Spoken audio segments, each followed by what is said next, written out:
السلام علیکم، میرا نام عبدالرحیم ہے۔ مختلف احادیث کی کتابوں سے مختلف ٹاپکس پہ ویڈیوز بنا رہا ہوں۔ تو امام ابو یعلا موصلی کی جو مجموعہ احادیث ہیں ان سے کچھ حدیثیں۔ اعوذ باللہ من الشیطان الرجیم، بسم اللہ الرحمن الرحیم۔ حدیث نمبر 6692، حضرت فضل بن عباس رضی اللہ تعالیٰ عنہ فرماتے ہیں کہ وہ حضور صلی اللہ علیہ وسلم کے پیچھے سوار تھے عرفات کی شام اور مزدلفہ کی صبح میں۔ آپ صلی اللہ علیہ وسلم نے فرمایا، اے لوگوں، سکون اختیار کرو۔ حضور صلی اللہ علیہ وسلم اپنی اونٹنی کو روک رہے تھے تیز چلنے سے، یہاں تک کہ وادی سحر میں داخل ہوئے، یعنی منا کی بستی میں۔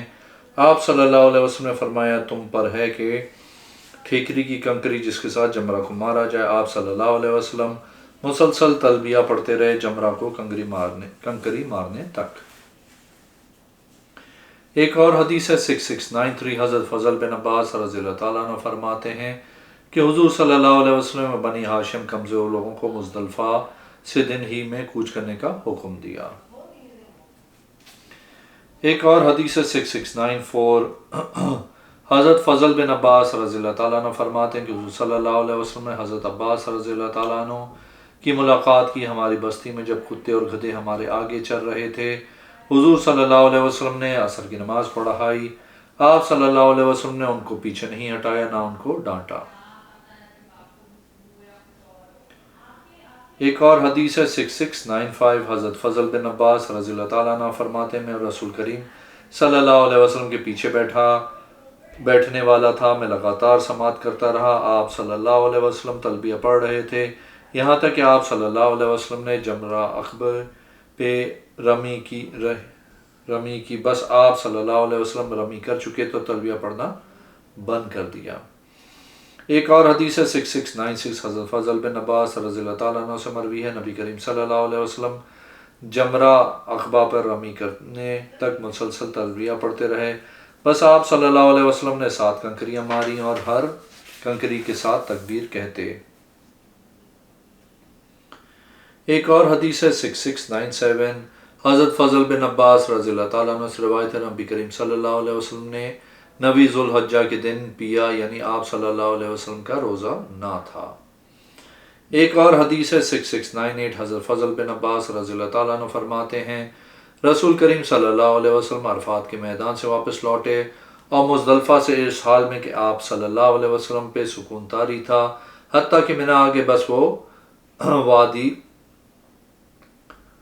محشر میں اترے۔ فرمایا، اے لوگوں، کنکریاں چن لو۔ آپ صلی اللہ علیہ وسلم نے اپنے ہاتھ سے ٹھیکری کی کنکری کا اشارہ دیا۔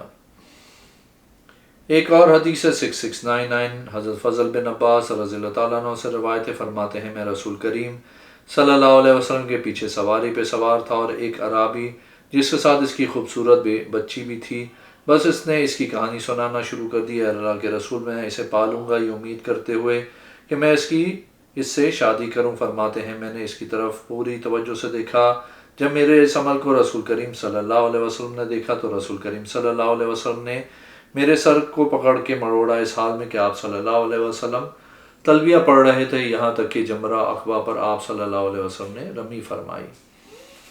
ایک اور حدیث ہے 6700، حضرت فضل بن عباس رضی اللہ تعالیٰ عنہ فرماتے ہیں رسول کریم صلی اللہ علیہ وسلم عرفات کے میدان سے واپس لوٹے اور حضرت اسامہ آپ صلی اللہ علیہ وسلم کے پیچھے سوار تھے، بس سواری نے گھومنا شروع کیا، اس حال میں کہ وہ کھڑے تھے، بس انہوں نے سواری کو مارا اس سے پہلے کہ وہ واپس آئیں۔ آپ اپنے ہاتھوں کو اٹھائے ہوئے تھے لیکن وہ سر سے اوپر نہیں جا رہے تھے، بس جب آپ صلی اللہ علیہ وسلم لوٹے تو انتہائی سکون سے چلے، یہاں تک کہ مزدلفہ پہنچ گئے، پھر وہاں سے لوٹے تو حضرت فضل رضی اللہ تعالیٰ عنہ آپ صلی اللہ علیہ وسلم کے پیچھے سوار تھے، بس حضرت فضل فرماتے ہیں نبی کریم صلی اللہ علیہ وسلم مسلسل تلبیہ پڑھتے رہے حتیٰ کہ جمرہ عقبہ پہ رمی فرمائی۔ ایک اور حدیث ہے 6701، حضرت فضل بن عباس رضی اللہ تعالیٰ عنہ فرماتے ہیں کہ حضور صلی اللہ علیہ وسلم نے کعبہ شریف میں قیام کیا اور رکوع و سجدہ نہیں کیا۔ ایک اور حدیث ہے 6702، حضرت فضل بن عباس رضی اللہ تعالیٰ عنہ فرماتے ہیں رسول کریم صلی اللہ علیہ وسلم نے بنی ہاشم کے کمزوروں کو حکم دیا کہ وہ مزدلفہ یا منا سے جلدی رات کو ہی مکہ چلے جائیں۔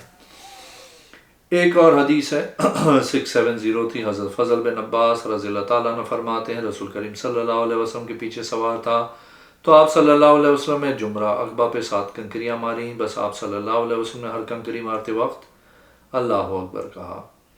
ایک اور حدیث ہے 6704 حضرت فضل بن عباس رضی اللہ تعالیٰ عنہ فرماتے ہیں کہ میں نے رسول کریم صلی اللہ علیہ وسلم کو حج 9 ذوالحج کے دن پیتے ہوئے دیکھا، مطلب اس لیے یہ کہ اس دن کا روزہ واجب نہیں ہے۔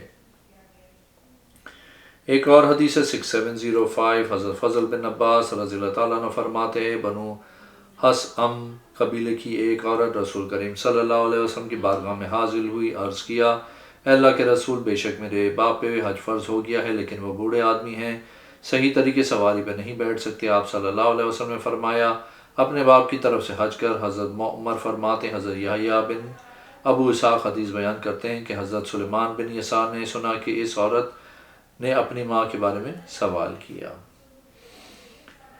ایک اور حدیث ہے 6706 حضرت فضل بن عباس رضی اللہ تعالیٰ عنہ فرماتے ہیں کہ حضور صلی اللہ علیہ وسلم نے فرمایا نمازیں 2 رکعتیں ہیں، ہر 2 رکعتوں کے بعد عطیات، خشوع و خضوع اور مسکینی کا اظہار کرو، پھر اپنے ہاتھوں کو پھیلاؤ، اپنے رب کے سامنے دونوں کو بلند کرو، سامنے کر کے ان کے اندر والے حصے کو اپنے چہرے کے سامنے کرو اور عرض کرو اے رب جو ایسا نہیں کرے گا وہ نقصان میں ہے۔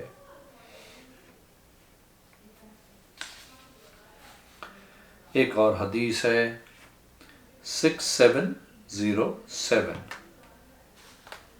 حضرت جابر رضی اللہ تعالیٰ عنہ فرماتے ہیں کہ رسول کریم صلی اللہ علیہ وسلم 9 سال مدینہ شریف میں مقیم رہے، اس دوران کوئی حج نہیں کیا۔ پھر آپ صلی اللہ علیہ وسلم نے لوگوں میں اپنے تشریف لے جانے کا اعلان کروا دیا، بس جب مقام ذوالحلیفہ آیا تو ذوالحلیفہ کے مقام پہ نماز ادا کی۔ بس حضرت اسماء بنت امیس نے محمد بن ابی بکر کو جنم دیا۔ رسول کریم صلی اللہ علیہ وسلم کی خدمت میں پیغام بھیجا تو آپ صلی اللہ علیہ وسلم نے فرمایا غسل کر لو، کپڑا لپیٹ کر احرام باندھ لو۔ راوی کا بیان ہے بس انہوں نے ایسا ہی کیا۔ بس جب آپ کی سواری وادی بیدا پہنچی تو آپ صلی اللہ علیہ وسلم نے احرام باندھا، ہم نے بھی آپ صلی اللہ علیہ وسلم کے ساتھ احرام باندھا۔ ہم اسے حج ہی جان رہے تھے اور حج کے لیے ہی ہم نکلے تھے، جبکہ رسول کریم صلی اللہ علیہ وسلم ہمارے درمیان تھے۔ آپ صلی اللہ علیہ وسلم پہ قرآن نازل ہوا کرتا تھا اور اس کی تفسیر آپ صلی اللہ علیہ وسلم خوب جانتے تھے۔ آپ صلی اللہ علیہ وسلم بس وہی کام کرتے جس کا آپ صلی اللہ علیہ وسلم کو حکم دیا جاتا تھا۔ حضرت جابر رضی اللہ تعالیٰ عنہ فرماتے ہیں بس میں نے اپنے سامنے پیچھے دائیں و بائیں اپنی نگاہ دوڑائی، لوگ پیدل بھی تھے اور اونٹوں پر بھی تھے۔ بس رسول کریم صلی اللہ علیہ وسلم نے تلبیہ کہنا شروع کیا، لبیک اللہم لبیک الی آخر۔ بس جب ہم مکہ آئے تو آپ صلی اللہ علیہ وسلم نے حج کرنا شروع کیا، حجر اسود کو بوسہ دیا، 3 چکر دوڑ کر اور 4 چکر چل کے طواف کیا۔ بس جب اپنے طواف سے فارغ ہوئے مقام ابراہیم کی طرف گئے تو فرمایا اللہ کا فرمان ہے مقام ابراہیم کو نماز پڑھنے کی جگہ بنا لو۔ مقام ابراہیم کے پیچھے 2 رکعت ادا فرمائیں۔ حضرت جعفر فرماتے ہیں میرے باپ نے کہا ان 2 رکعتوں میں آپ صلی اللہ علیہ وسلم توحید کا قرات کر رہے تھے، سورہ کافرون اور سورہ اخلاص۔ ایک راوی کا بیان ہے کہ حضرت جابر رضی اللہ تعالیٰ عنہ سے روایت میں یہ مذکور نہیں ہے۔ حضرت جابر رضی اللہ تعالیٰ عنہ فرماتے پھر آپ صلی اللہ علیہ وسلم حجر اسود کی طرف گئے، اسے بوسہ دیا، پھر صفا پر گئے، فرمایا ہم شروع کرتے ہیں اسی سے جس سے اللہ نے شروع فرمایا، بے شک صفا و مروہ اللہ کی نشانیوں سے ہے۔ بس آپ صلی اللہ علیہ وسلم صفا پہ چڑھے حتیٰ کہ بیت اللہ شریف آپ کے سامنے تھا۔ آپ صلی اللہ علیہ وسلم 3 مرتبہ اللہ اکبر کہا، پڑھا اللہ کے سوائے کوئی معبود نہیں، وہ اکیلا ہے، اس کا کوئی شریک نہیں، اسی کے لیے حمد ہے، وہ زندہ کرتا ہے مارتا ہے، اسی کے ہاتھ میں خیر ہے، وہ ہر چیز پہ قادر ہے۔ 3 بار اور اس میں دعا کی، پھر صفا سے اترے، بس چلے حتیٰ کہ جب آپ صلی اللہ علیہ وسلم کے پاؤں مبارک وادی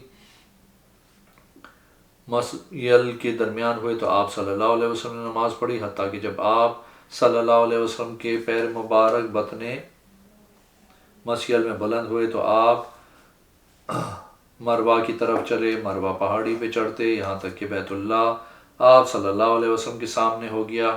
وہاں بھی وہی دعائیں کی جو صفا پہ کی تھیں، بس آپ صلی اللہ علیہ وسلم نے 7 چکر لگائے۔ اس کے بعد فرمایا جس کے پاس قربانی نہیں وہ احرام کھول لے، اور جس کے پاس قربانی ہو وہ احرام باندھے رکھے، کیونکہ اگر میرے پاس بھی قربانی کا جانور نہ ہوتا تو میں بھی احرام کھول دیتا، اور میں اگر اپنا کام کرنے کے لیے آگے قدم بڑھاتا ہوں تو پھر پیچھے نہیں کرتا۔ میں نے عمرہ کا احرام باندھا، راوی کہتے ہیں کہ حضرت علی رضی اللہ تعالیٰ عنہ یمن سے آئے، بس نبی کریم صلی اللہ علیہ وسلم نے ان سے فرمایا آپ نے کس چیز کا احرام باندھا اے علی؟ انہوں نے کہا میں کہتا ہوں اے اللہ میں اس چیز کا احرام باندھتا ہوں جس کا تیرے رسول نے باندھا ہے۔ آپ صلی اللہ علیہ وسلم نے فرمایا کیونکہ میرے پاس بھی قربانی کے جانور ہے اس لیے آپ احرام نہ کھولیں۔ حضرت علی رضی اللہ تعالیٰ عنہ کہتے ہیں میں حضرت فاطمہ کے پاس آیا جبکہ انہوں نے سرما ڈال رکھا تھا اور رنگدار کپڑے پہن رکھے تھے، بس میں نے ان سے کہا آپ کو اس کا حکم کس نے دیا؟ انہوں نے کہا میرے والد گرامی نے مجھے حکم دیا ہے۔ راوی کا بیان ہے حضرت علی رضی اللہ تعالیٰ عنہ جب عراق میں تھے تو کہا کرتے تھے بس میں رسول کریم صلی اللہ علیہ وسلم کی خدمت میں آیا جبکہ میں حضرت فاطمہ رضی اللہ تعالیٰ عنہ پہ ناراض تھا، جو بات انہوں نے کی اس کے بارے سوچ رہا تھا۔ بس رسول کریم صلی اللہ علیہ وسلم نے فرمایا فاطمہ نے سچ کہا ہے، میں نے اسے حکم دیا تھا۔ راوی کا بیان ہے کہ رسول کریم صلی اللہ علیہ وسلم نے 100 اونٹ ذبح نہر کیے، 63 اپنے ہاتھ کے ساتھ اور باقی حضرت علی رضی اللہ تعالیٰ عنہ نے ذبح کیے، پھر ہر قربانی سے ایک ٹکڑا گوشت لیا، بس سب کو ملا کر پکایا۔ دونوں حضرات نے گوشت کھایا اور شوربہ پیا۔ حضرت سراقہ بن مالک رضی اللہ تعالیٰ عنہ فرماتے ہیں کہ میں نے عرض کی اے اللہ کے رسول کیا اس سال یا ہر سال؟ آپ صلی اللہ علیہ وسلم نے فرمایا بلکہ ہر سال کے لیے عمرہ حج میں داخل ہو گیا اور اپنی انگلیوں کو ایک دوسرے میں داخل فرمایا۔ ایک اور حدیث 6708 حضرت سیدہ فاطمہ بنت محمد صلی اللہ علیہ وسلم فرماتی ہیں کہ حضور صلی اللہ علیہ وسلم نے میرے گھر میں عرق کھایا، اس کے بعد حضرت بلال رضی اللہ تعالیٰ عنہ آئے، آپ صلی اللہ علیہ وسلم کو نماز کی اطلاع دی، آپ صلی اللہ علیہ وسلم کھڑے ہوئے تاکہ نماز پڑھیں۔ میں نے آپ صلی اللہ علیہ وسلم کے کپڑوں کو پکڑا، میں نے عرض کی اے ابو جان کیا آپ صلی اللہ علیہ وسلم وضو نہیں کریں گے؟ حضور صلی اللہ علیہ وسلم نے فرمایا چھوڑ دو اے میری بیٹی، میں کیوں وضو کروں؟ میں نے عرض کی یا رسول اللہ آپ صلی اللہ علیہ وسلم نے آگ سے پکی ہوئی چیز کھائی ہے۔ حضور صلی اللہ علیہ وسلم نے فرمایا کیا تمہارا کھانا پاک نہیں تھا جس کو آگ پر پکایا ہے؟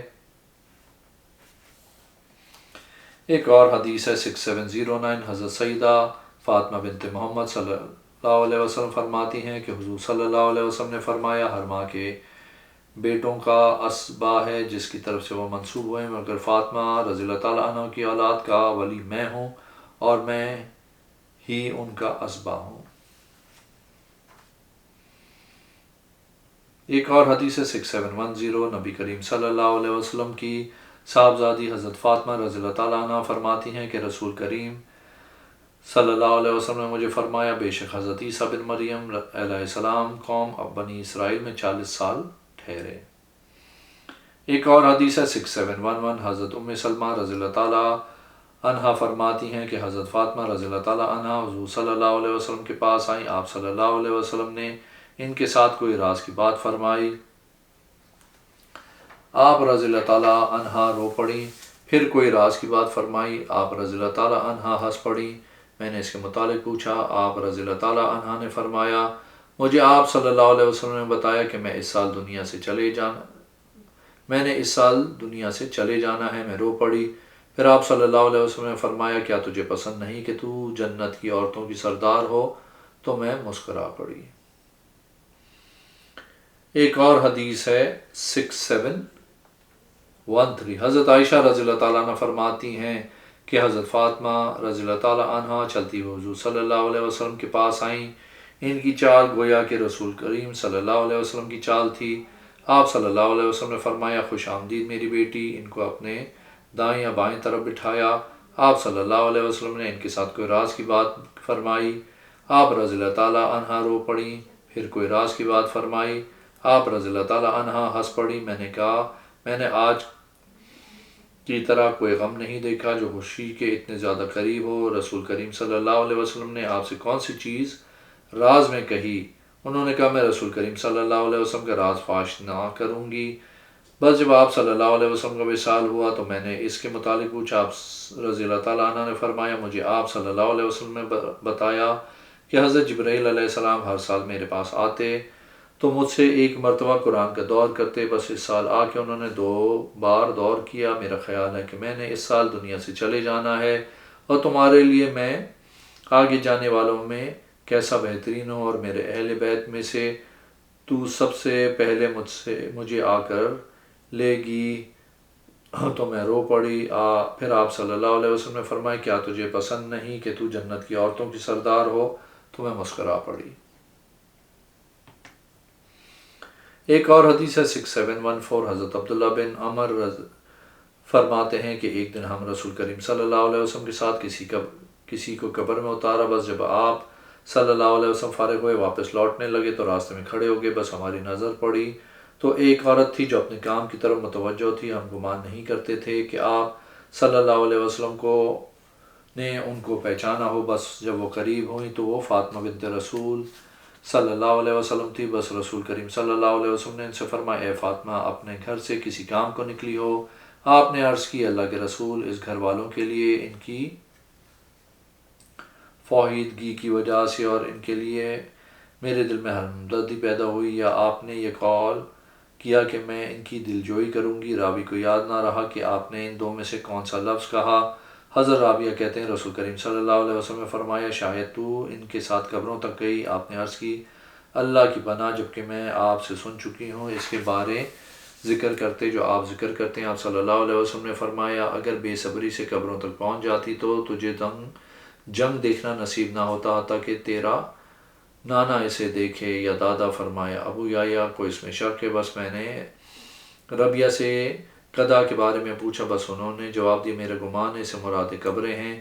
فرمایا جب میں نے ربیہ کو دیکھا اس نے شک کیا تو میں یزید بن ابو حبیب سے ملا اور میں نے ان سے قضا کے بارے میں سوال کیا، بس انہوں نے فرمایا قبریں۔